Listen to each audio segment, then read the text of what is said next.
appreciate that. People will appreciate that when we're talking about how to pronounce names. Hello, everyone. Hi. I'm Sherry Reichert, author of Say It Now, 33 Creative Ways to Say I Love You to the most important people in your life. And I'm so happy to be here with Marlena Fiol. How'd I do? You did great. That's exactly right. And I love that you have your book behind you, Nothing Bad Between Us, which I love. I love the title. I love the book. I love everything about it, as you know. And I'm so excited to be talking to you.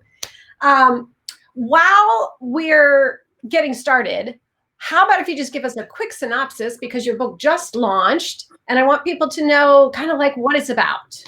Sure, absolutely. It's, well, at one level, it's a story about a young girl who struggled terribly as a youth trying to fit into a Mennonite community. It was very ultra strict, who rebelled against her father, who also was a strict disciplinarian and sometimes abusive. So there are these dark moments in the story, but really at the most important level, it's a book about forgiveness and reconciliation.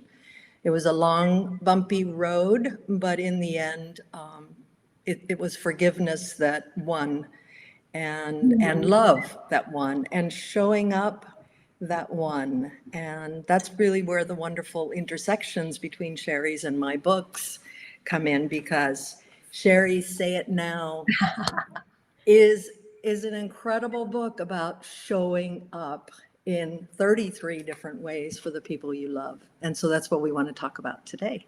I love it. I love it. You're so perfect how you just bridged all of that in like one swoop. And I want to say hi to Linda, who's here. Hello, our friend Linda. Hey, Linda. Yes, Marlena. So, I am actually below this Facebook Live. I'm going to post the link to our Annie Bloom's talk, because then people can get a much bigger idea also of some of the themes of your book. And there's a lot more in there. But I love that you sort of set us off, right? So we did decide we wanted to talk more after that conversation about showing up. Showing up. And I don't want to give away anything in your book, but is it okay for me to reference like how that came about in our conversation? How showing up came about? Yeah. Yeah. I mean, it was, I think, and Linda was there at the event when you said, Sherry, so beautifully, that even though my father and I had such a difficult relationship, and there was some abuse involved, but still we kept showing up for each other over time, I think is what you said. And it's so true. Initially, that was very difficult. It was very challenging, but it became easier. And then it became a little more vulnerable. And then it became just a little bit more vulnerable until finally we were there with open hearts showing up for each other. And I think that in our case, and I think there's maybe a lesson for others in this, that the reason we were able to do it is that in the end, our relationship was more important than being right or being righteous. We were both very, very stubborn, self-righteous people initially in our interactions with each other. And finally, being there with each other was more important than being right. Marlena, that is everything, right? I mean, I love what you're saying, because I think oftentimes, and this is how I build this conversation, right? Showing up even when it's difficult between us with people. And I think most of us, right, we're human beings. Most of us have at least one or two or a few people in our lives where things are a little crunchy or even more than that, difficult. Yeah. And I love what you're saying about what happens when we put the relationship first. And I want to ask you a little more about that, because this is something that, when I read your book, I asked you, one of the first questions was, how did you keep your heart open? And so let's talk a little more about that, because that's hard, right? When things are difficult. It is hard. And the thing about this, the reconciliation piece, is that it takes two people. And so it wasn't just my heart that was opening up. I saw my father's heart opening up. that whole relationship, forgiveness relationship with reconciliation is kind of interesting, right? Because forgiveness is my own work. I get to choose every day to forgive, and it's my own work for my own healing. But when it comes to reconciliation, we both parties or all parties involved have to show up vulnerably if true reconciliation is going to happen. So I saw my father coming forward. He saw me coming forward. And so that is what kept the thing moving, is that we both were leaning into it. We can't do it alone. We can't reconcile alone. You know what? You just helped me see something really important. So oftentimes people who know me and follow my work know that the cornerstone is something called a love list, right? So I have people make a specific list of reasons why they love someone. Yep. And oftentimes when I do workshops, there's somebody who's kind of pushing the boundaries and making one for someone that they're having a really difficult time with. Yep.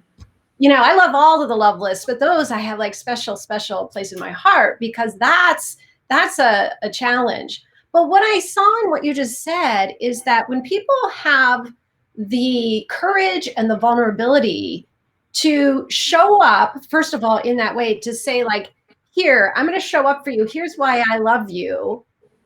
That opens the door for the other person to show up if they choose. It doesn't always happen. Yes. But what I saw about what you said is that the showing up can happen even if we're the only one doing it, right? It can, but reconciliation can't happen if we're the only one doing it. Yes. Yeah. But there too, you know, you helped me to see they're kind of two separate places. Yeah. And I'm happy that we're talking about this, because I think oftentimes what happens in my world is expressing love, expressing appreciation, giving creative, loving gifts. Oftentimes, if we attach that outcome to the showing up, it convolutes it. Right? I couldn't agree more. I think often we show up in a transactional kind of way. If I show up for you, I'm going to expect that you show up for me. If I have you over for dinner, I expect to be invited back. And the real magic in showing up happens when it's without those strings attached, right? When we simply are there.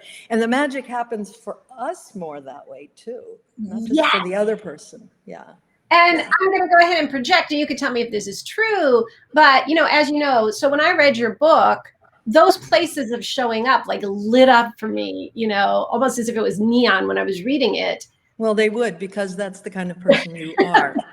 You know, how we react to a book says more about ourselves than about the book. And that is so true. Yeah. So what I was going to say is my projection, and partly why it touched me so deeply, is that I never got the sense that, you know, I'm going to focus on you and your dad, because that was sort of a central theme right in the book. But I never got the sense that when you guys showed up in some of these really unexpected, big ways, that they were transactional. They didn't feel that way to me. It felt like authentic, like some opening that, or a gift. Maybe that's the other connection. Is that? Absolutely. Absolutely. And I think that's the only way that we could have made our way to where we got to in the end, was to not expect that the other was going to be there, but to simply show up because that's what we wanted to do. Oh, say that again. This is everything, right? Yeah, to not show up with expectations. Yeah. Yeah. But because it's what we want to do. Okay, you got something. Let me just say that the difficult relationships is one of the difficult times of showing up. But here's another amazing one that you talk about in your book. Oh. And that is, I've got all these yellow stickies in Sherry's book. Remember their grief. It's showing up. So yeah, 33 ways of showing up, but some of them are difficult. And yeah, we've talked about the difficult relationship piece, but another difficult showing up, I think, and I was so touched by what you wrote about the showing up when people are in grief, when someone has died or someone is ill. And that's another time when showing up can be very, very hard. And Oh, so you really, I think, help us with this, and it's a wonderful gift. thank you for You bringing want to that say a in. little more about that particular showing up? I love this, Marlena, and I didn't even think we'd go here. And I'm so grateful that you brought that in, because that you're right. That is another time when it's difficult. And obviously, right now, there are so many ways that people are grieving and in loss, and really going through such hard times. And I know from a lot of my friends that it's like a lot of times when people are going through really difficult times, especially grief or deep loss, people disappear, because it's not because they don't care. It's not because they don't love the other person. It's just that it's vulnerable and it's difficult, and oftentimes we feel inadequate, Yeah. you know. And so that's why I wanted to put that in there, because I feel like the greatest gift for someone who's going through, especially grief, Yeah. is for someone to be there, to show up. Yeah. Yeah. Yeah. And it's sometimes showing up we think of it as I show up to my grandson's soccer game, or I show up to my niece's wedding, or it's a doing thing. We have such an opportunity today, right? In this environment where we can't physically show up, to actually show up in a more real way, which is a being, a presence. And it's it's actually an opportunity in today's environment where we can let the doing be put aside a little more and focus on really being with each other. Oh, gosh, I love this. I'm so excited. I'm so excited that I feel like you really speak to what's so important to me. I was just writing an article this morning about about the holidays. And typically, what happens for a lot of people at the holidays is it does become a big doing time, Yep. right? Yep. And just like what you're saying, we have an opportunity to still connect very deeply with people. It's going to look different, you know? And we talked about this on the heart panel yesterday, right? That That's right. it's like it's not going to look like it does Thanksgiving or any other winter holidays that we celebrate, Yep. but that we have an opportunity, like you're saying. And that what I love about it too is that for me, creativity is a huge piece of what I like to bring in. I think when we bring in our creativity into our own unique way of connecting with someone, that's what makes it magical. Mm-hmm. Absolutely. Yeah. Absolutely. Yeah. And we get to deeper meanings of what showing up is really about, right? When some of the trappings aren't there. Right. Yeah. And again, like I always have to preface this, that it's like I don't have anything against tangible gifts, right? I have nothing against that at all. I love gifts. But I think sometimes, we need to start thinking gift in a much broader term. And I like to think of our energy. Like you've been such a gift in my life. I don't think you and I have exchanged anything tangible, except Right. I have your book. We have each other's books. Yeah. But other than that, but that the energy can be having a conversation that's really like I feel that you really care about what matters to me. That is such a big gift. Yeah. And so I think if we can start expanding the way that we look at gifts, and that's why the showing up right now, right? So back to that, to me, showing up for someone, and this is what we talked about you and your dad, there were some of the biggest gifts I have ever seen in those moments where I mean, like there was a time when you like flew down to South America, and right, like, and stayed for a long time, like to build a house that I didn't know anything about doing. I had no right to be thinking I knew how to do it. Yeah. right? Yeah. Right. And and again, I don't want to give away the book, but other moments where it's just again, to me, this is love in action, right? Yeah. I was in thinking about this topic today, I was asking some of my friends what showing up meant for them.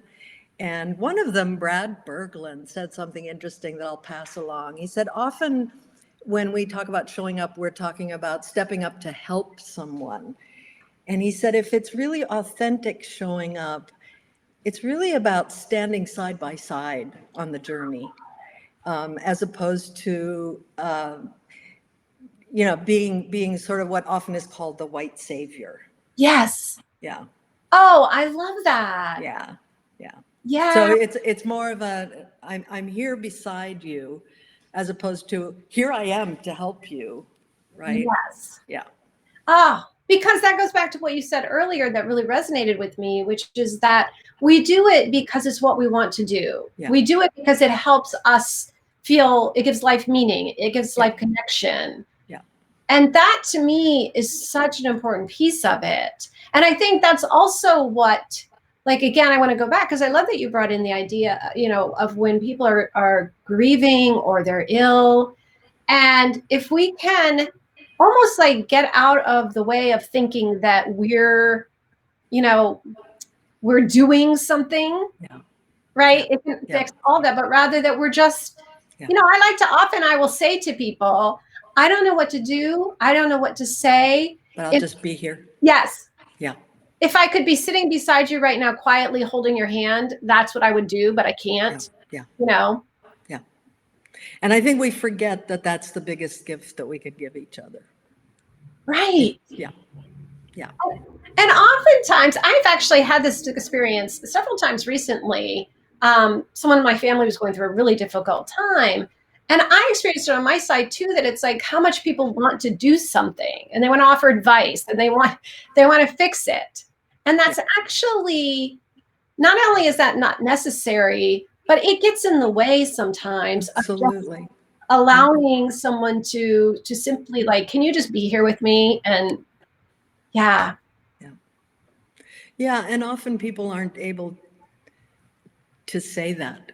Can you just shut up and just be here with me? So we have to get a little smarter because people sometimes don't tell us that's what I need. I just need you to be here. Yeah. Well, and I think what I love so much about what we're saying is that it's actually simpler, right? And I think, I'm going to say that for many people, it is not simpler. It requires some very authentic, really being present with someone is not something that's easy to do necessarily, particularly if it's in a difficult relationship, or it's not necessarily, it's easy in the sense that it doesn't cost you money, it doesn't, but it's not necessarily easy to open yourself up to being that present. I will just say that. I love this because my Zen teacher has an expression, it's simple but not easy. There you go.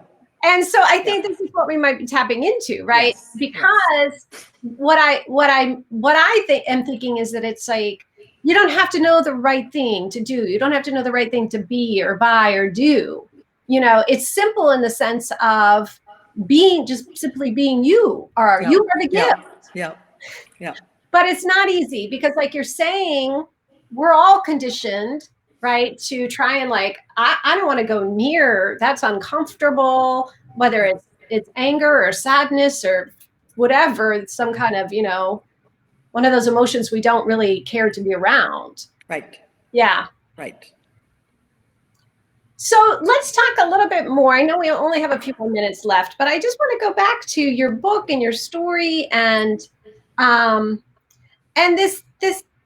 the process that happens. So like if somebody's listening to this right now and maybe they have a relationship that it's hard for whatever reason, what do you think is the first step toward healing? Wanting change. It hurts so bad that I want to change. Without that, there's not really any hope that there will be change or reconciliation. So I think that's the very first step. People sometimes have said, who was the broker of the peace between you and your father? And which suggests that somebody stepped up first, right?